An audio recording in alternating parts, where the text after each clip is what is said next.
तो स्वागत आप सभी का सोलो लेवलिंग रैग्नारॉक के एक और नए एपिसोड में। तो लास्ट एपिसोड में हम लोगों ने देखा था कि जो सुओ होता है वो सभी फील्ड टाइप डंजन को अकेले ही क्लियर करने में लग जाता है एंड वहाँ पर सभी एस रैंक हंटर मौजूद होते हैं उसकी मदद करने के लिए। एंड लास्ट में हम लोगों ने देखा था कि सुओ जब घर वापिस आता है तो वहाँ पर उसे वांग डोंगसुक मिलता है, जहाँ पर डोंगसुक सुओ से कहता है अगर तुझसे पहले तेरी फैमिली भी यहाँ पर आ जाती तो मैं उन सभी को मार डालता, लेकिन चल कोई ना, आखिरकार तू यहाँ पर आ ही गया। एंड यहीं पर हम लोगों ने लास्ट चैप्टर रोक दिया था। तो इस चैप्टर की शुरुआत में हम लोग देखते हैं कि डोंगसुक यहाँ पर बहुत ही एटीट्यूड में बैठा हुआ होता है और बंदा सुहो से कहता है फाइनली तू यहाँ पर आ गया संग सुहो। सुहो डोंगसुक को देखकर अपने मन में कहता है यह बंदा तो एक एस रैंक का अवेकन है। और उसी के साथ सुहो को एक पास्ट का सीन याद आता है जहाँ पर चेयरमैन वो जिनसुल सुहो को बता रहे होते हैं कि जिस करेक्शनल फैसिलिटी इंसिडेंट्स के पीछे वोंग डोंगसुक का छोटा भाई डोंगसुक था, ऐसा कहा जा रहा था कि वो अपने भाई को बचाने के लिए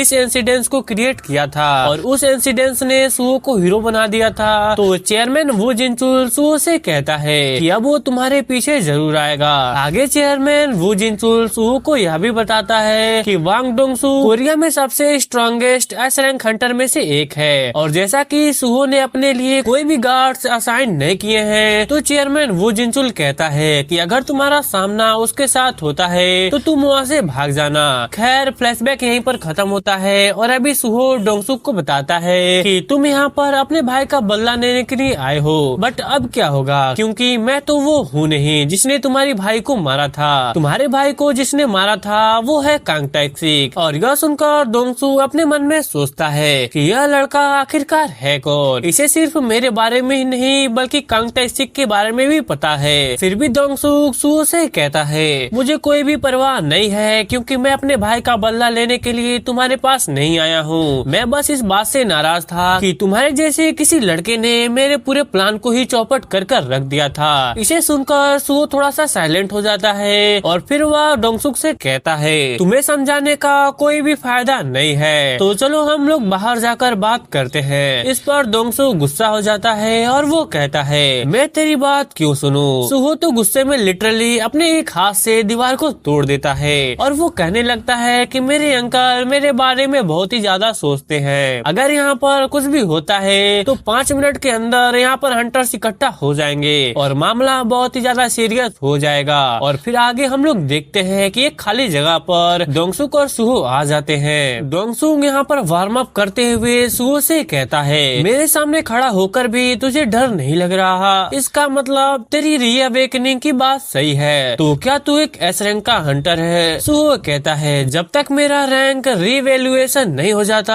मुझे इसके बारे में पता नहीं चलेगा। और फिर आगे सुहो डोंगसुक से एक सवाल पूछता है कि तुझे स्टारडस्ट फ्रेगमेंट कैसे मिला। डोंगसुक कहता है तुझे इसके बारे में क्यों जानना है और मैं तुझे क्यों बताऊं, क्योंकि आजकल मार्केट में यह चीज मिलना बहुत ही ज्यादा मुश्किल हो गया है। यह सुनकर सुहो समझ जाता है कि इसे भी स्टारडस्ट फ्रेगमेंट के बारे में कुछ भी पता नहीं है, इसे शायद इथेरियम के अपोस्टाइल से यह चीज मिली होगी। एंड आगे डोंगसुक स्माइल करते हुए कहता है सिर्फ कमजोर लोग ही स्टार फ्रेगमेंट के ऊपर डिपेंडेंट रहते हैं। हम देखते हैं डोंगसुक के हाथ में एक ब्रेसलेट जैसा कुछ तो होता है जो स्टार फ्रेगमेंट से बना हुआ होता है और वो सुहो से कहता है तू लकीली एक एस रैंक के हंटर के तौर पर रीअवेकनिंग हुआ है, लेकिन मैं तुझे एक सबक सिखाना चाहता हूँ कि सभी एस रैंक हंटर सेम नहीं होते। और इसी के साथ डोंगसुक अपनी ऑरा को पूरी तरीके से रिलीज कर लेता है, पर वहीं पर सुहो अपने मन में सोचता है कि इसे देखते हुए ऐसा लग रहा है कि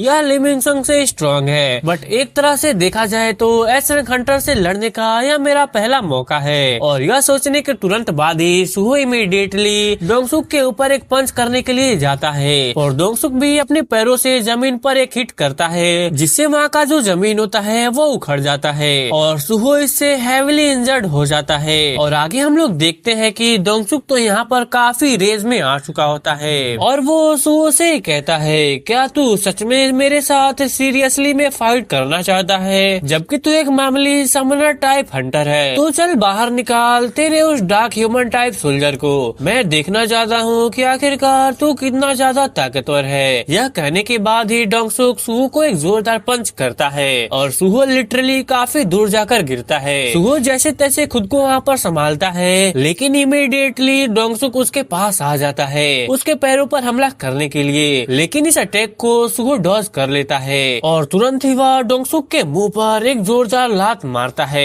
बट इस लात को खाने के बाद डोंगसुक यहाँ पर हंसने लगता है और वो फिर से सुहो के ऊपर एक जोरदार पंच करता है, जिससे सुहो काफी ज्यादा दूर जाकर गिरता है। बट इमीडिएटली डोंगसुक उसके ऊपर चार्ज करने जाता है और कहने लगता है, क्या तू सच में इस पावर से मुझे हराने की कोशिश कर रहा है? अगर तू अपनी सारी एबिलिटी को भी यूज कर लेगा तो तू मुझे कभी भी हरा नहीं पाएगा। सुहो भी यह देखकर समझ गया था उसके और डोंगसुक के बीच के पावर का डिफरेंस काफी ज्यादा है। लेकिन इस टाइम डोंगसुक के साथ फाइट करते हुए सुहो को बिल्कुल भी प्रेशर महसूस नहीं हो रहा होता है जैसा उसे पहले महसूस होता था। यानी शैडो डंजन के अंदर ट्रायल के दौरान वो अपने अलग अलग सेल्फ के साथ फाइट ही कर रहा था और बार बार वो मर रहा था। तो उस टाइम उसे जो प्रेशर महसूस हो रहा था वो इस टाइम इसे बिल्कुल भी महसूस नहीं हो रहा है डोंगसुक के साथ फाइट करते हुए। खैर फाइट के दौरान सुहो यह सब कुछ सोच रहा था, तभी डोंगसुक कहता है, तू कितना एरोगेंट है कि बैटल के बीच दूसरों चीजों के बारे में सोच रहा है। और यह कहने के बाद ही वह सुहो को फिर से एक पंच करता है और इससे इस बार सुहो बहुत ही ज्यादा दूर जाकर गिरता है। बट डोंगसुक नोटिस करता है कि सुहो ने उसके हाथ में एक हथियार घुसा दिया है। तब डोंगसुक कहता है, साले तूने इस वेपन को कब निकाला? वहीं इधर सुहो काफी दूर जाकर गिरा है। वहाँ पर हम लोग बेरू को देखते हैं जो कि कहता है, यंग मोनार्क क्या आप ठीक हो? सुहो कहता है, देखकर ऐसा लगता है कि बिना मेरी एबिलिटी के यह बहुत ही ज्यादा डिफिकल्ट हो जाएगा, एक एनहेंसमेंट टाइप एस रैंक के हंटर के साथ फाइट करना। और फिर आगे सुहो उठ खड़ा होता है और कहता है, मैंने अभी तक जितने भी पॉइंट को सेव किया था उन सभी को स्ट्रेंथ में कन्वर्ट करने वाला हूँ। हालांकि मैं इसे किसी और जगह पर इस्तेमाल करना चाहता था, लेकिन अब मैं सीरियस हो चुका हूँ। यह कहने के बाद सुहो उड़कर आता है डोंगसुक के ठीक सामने और वो कहता है, चल दूसरा राउंड शुरू करते हैं। और इसी के साथ हम लोग देखते हैं सुहो का एक नया ट्रांसफॉर्मेशन। उसने अपने सारे शैडो आइटम को इकट्ठा करके एक आर्मर बना लिया होता है जो देखने में काफी ज्यादा कूल लग रहा होता है। और फिर आगे सुहो डोंगसुक से कहता है, अब मैं तुझसे फाइट करने वाला हूँ मेरे फुल पावर से।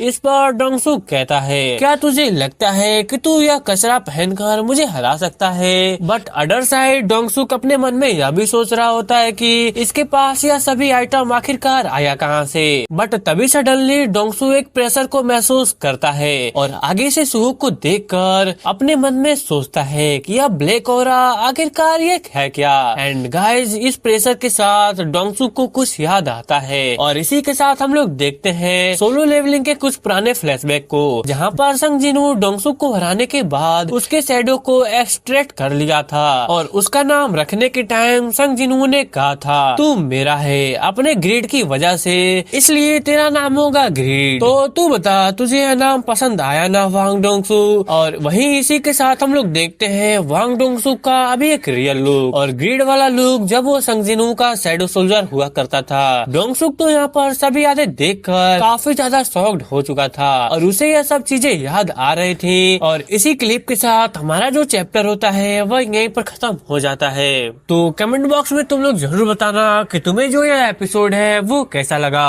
तो चलो मिलते हैं अगली किसी और नई एपिसोड के साथ, तब तक के लिए शायोनारा।